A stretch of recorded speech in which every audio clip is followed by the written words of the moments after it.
ಮನೆಗೆಲಸದ ದಂಪತಿಯಿಂದ 18 ಕೋಟಿ ದರೋಡೆ ಕೇಸ್. ತನಿಖೆಯ ವೇಳೆ ದಂಪತಿ ಅಸಲಿ ಮುಖವಾಡ ಬಯಲಾಗಿದೆ. ಈ ದಂಪತಿ ಬೆಂಗಳೂರು ಮಾತ್ರವಲ್ಲ, ದೇಶದ ಹಲವೆಡೆ ಕಳ್ಳತನವನ್ನ ಮಾಡಿದ್ದಾರೆ ಅನ್ನೋದು ಗೊತ್ತಾಗಿದೆ.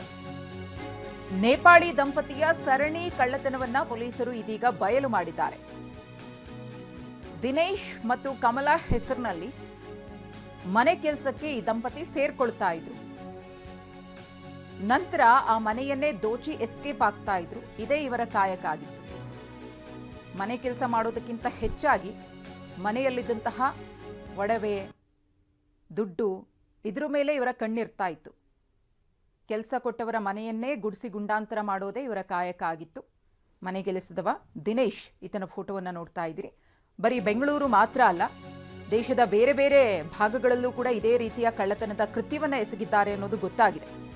ದಂಪತಿಯಿಂದ ಪುಣೆಯ ಮನೆಯೊಂದರಲ್ಲೂ ಕೂಡ ದರೋಡೆ ಆಗಿದೆ ಅನ್ನೋದು ಗೊತ್ತಾಗಿದೆ. ರತ್ನಾದೀಪ್ ರಂಗನಾಥ್ ರಾವ್ ಮನೆಯಲ್ಲಿ ಕಳ್ಳತನವನ್ನ ಮಾಡಿದ್ದಾರೆ.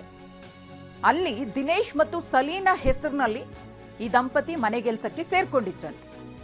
ಕೆಲಸಕ್ಕೆ ಸೇರಿ 6 ತಿಂಗಳ ಬಳಿಕ ಮನೆಗೆ ಕನ್ನ ಹಾಕಿದ್ರು ದಂಪತಿ. ಬಳಿಕ 2025 ಅಕ್ಟೋಬರ್ನಲ್ಲಿ ಮಹಾರಾಷ್ಟ್ರದಲ್ಲಿ ಕಳ್ಳತನ ಮಾಡಿದ್ದಾರೆ. ನಿವೃತ್ತ ಸರ್ಕಾರಿ ಅಧಿಕಾರಿ ಮನೆಗೆ ಕನ್ನ ಹಾಕಿದ್ರು. 16 ಲಕ್ಷ ಮೌಲ್ಯದ ಚಿನ್ನಾಭರಣವನ್ನ ಈ ಜೋಡಿ ಕದ್ದಿತ್ತು.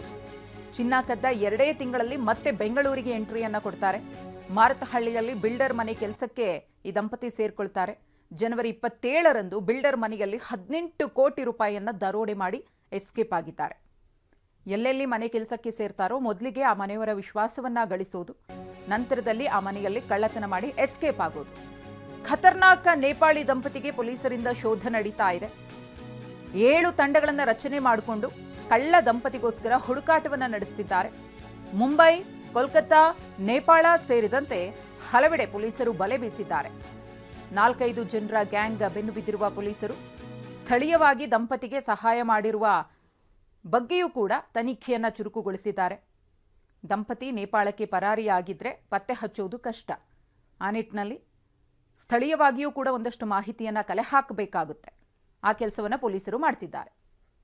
ಈ ಕುರಿತು ಮತ್ತಷ್ಟು ಮಾಹಿತಿಯನ್ನ ಕೊಡೋದಕ್ಕೆ ನಮ್ಮ ಪ್ರತಿನಿಧಿ ವಿಕಾಸ್ ಇದೀಗ ನೇರ ಸಂಪರ್ಕದಲ್ಲಿದ್ದಾರೆ. ವಿಕಾಸ್, ಈ ನೇಪಾಳಿ ಜೋಡಿಯ ಖತರ್ನಾಕ್ ಬುದ್ಧಿ ಹೇಗಿದೆ ಅನ್ನೋದನ್ನ ಪೊಲೀಸರು ಬಟಾಬಯಲು ಮಾಡಿದ್ದಾರೆ. ಇವರನ್ನ ಕೆಡ್ಡಾಗಿ ಕೆಡುವುದಕ್ಕೋಸ್ಕರ ಯಾವ ರೀತಿಯ ಒಂದು ಪ್ಲಾನ್ ಪೊಲೀಸರ ಕಡೆಯಿಂದ ರೆಡಿ ಆಗಿದೆ ಅಂತ ಹೇಳಿ. ಎಸ್ ಮಧುಶ್ರೀ, ಏನು ಮಾರತಹಳ್ಳಿಯ ಬಿಲ್ಡರ್ ಶಿವಕುಮಾರ್ ಮನೆಯಲ್ಲಿ 18 ಕೋಟಿ ಕಳ್ಳತನಕ್ಕೆ ಪ್ರಕರಣ ಸಂಬಂಧಪಟ್ಟಂತೆ ಈ ಒಂದು ಜೋಡಿ ಏನಿದೆ, ಈ ಜೋಡಿ ನೇಪಾಳದಿಂದ ಏನು ಕರ್ನಾಟಕಕ್ಕೆ ಬಂದು ಈಗ ಸದ್ಯ ನೆಲೆಸಿದ್ರು. ಈ ಹಿಂದೆ ಮಹಾರಾಷ್ಟ್ರದಲ್ಲೂ ಕೂಡ ಇದೇ ರೀತಿಯಾಗಿ ಒಬ್ಬ ಸರ್ಕಾರಿ ನೌಕರರ ಮನೆಯಲ್ಲಿ ಕೆಲಸಕ್ಕೆ ಸೇರ್ಕೊಂಡು 6 ತಿಂಗಳ ಕಾಲ ಒಂದು ಸ್ಕೆಚ್ ಅನ್ನು ರೆಡಿ ಹಾಕೊಂಡಿರ್ತಾರೆ. ಯಾವಾಗ ಸರ್ಕಾರಿ ಅಧಿಕಾರಿ ಬೇರೊಂದು ಕೆಲಸದ ಮೇಲೆ ಹೊರಗಡೆ ಹೋಗಿದ್ದ ಸಂದರ್ಭದಲ್ಲಿ 16 ಲಕ್ಷ ಮೌಲ್ಯದ ಚಿನ್ನಾಭರಣವನ್ನು ದೋಚಿ ಅಲ್ಲಿಂದ ನೇರವಾಗಿ ಕರ್ನಾಟಕಕ್ಕೆ ಬಂದು, ಅಂದ್ರೆ ಬೆಂಗಳೂರಿಗೆ ಬಂದು ವಾಸವಾಗಿದ್ರು. ಮತ್ತು ಇಲ್ಲಿರ್ತಕ್ಕಂಥ ನೇಪಾಳಿಯಲ್ಲಿ ಬಂದು ಇಲ್ಲಿ ಮನೆ ಕೆಲಸಕ್ಕೆ ಸೇರ್ಕೊಂಡಿದ್ದಂತಹ ಪರಿಚಯ ಇದ್ದಂತ ದಿಲೀಪ್ ಮತ್ತು ಕಮಲಾ ಏನಿದ್ದಾರೆ, ಸೊ ಅವರಿಂದ ಎಲ್ಲಿ ಕೆಲಸಗಳಿಗೆ ಖಾಲಿ ಇದೆ ಅಂತಕ್ಕಂಥ ಹುಡುಕಾಟವನ್ನ ನಡೆಸ್ತಾ ಇದ್ರು. ಈ ಸಂದರ್ಭದಲ್ಲಿ ಮಾರತಹಳ್ಳಿಯ ಶಿವಕುಮಾರ್ ಮನೆಯಲ್ಲಿ ಕೆಲಸ ಖಾಲಿ ಇದೆ ಅಂತೇಳಿ ಗೊತ್ತಾಗುತ್ತೆ. ಬಂದು ಕೇವಲ 20 ದಿನದಲ್ಲಿ ಇವರು ಹೊರದೇಶಕ್ಕೆ ಪ್ರವಾಸ ಹೋದಂತ ಸಂದರ್ಭದಲ್ಲಿ 18 ಕೋಟಿ ರೂಪಾಯಿ ಒಂದು ದರೋಡೆಯನ್ನ ಮಾಡಿ ಇವರು ಈಗ ಸದ್ಯ ಎಸ್ಕೇಪ್ ಆಗಿದ್ರು. ಅಲ್ಲಿ ಸಲೀನಾ ಅಂತೇಳಿ ಆಕೆಯ ಹೆಸರನ್ನ ಬದಲಾಯಿಸಿಕೊಂಡಿದ್ರು. ಇಲ್ಲಿ ಮತ್ತೊಂದು ಹೆಸರನ್ನ ಕೊಟ್ಟು ಈಕೆ ಆಧಾರ್ ಕಾರ್ಡ್ ಅನ್ನ ಕೊಟ್ಟು ಇಲ್ಲಿ ಕೆಲಸಕ್ಕೆ ಸೇರ್ಕೊಂಡಿದ್ರು.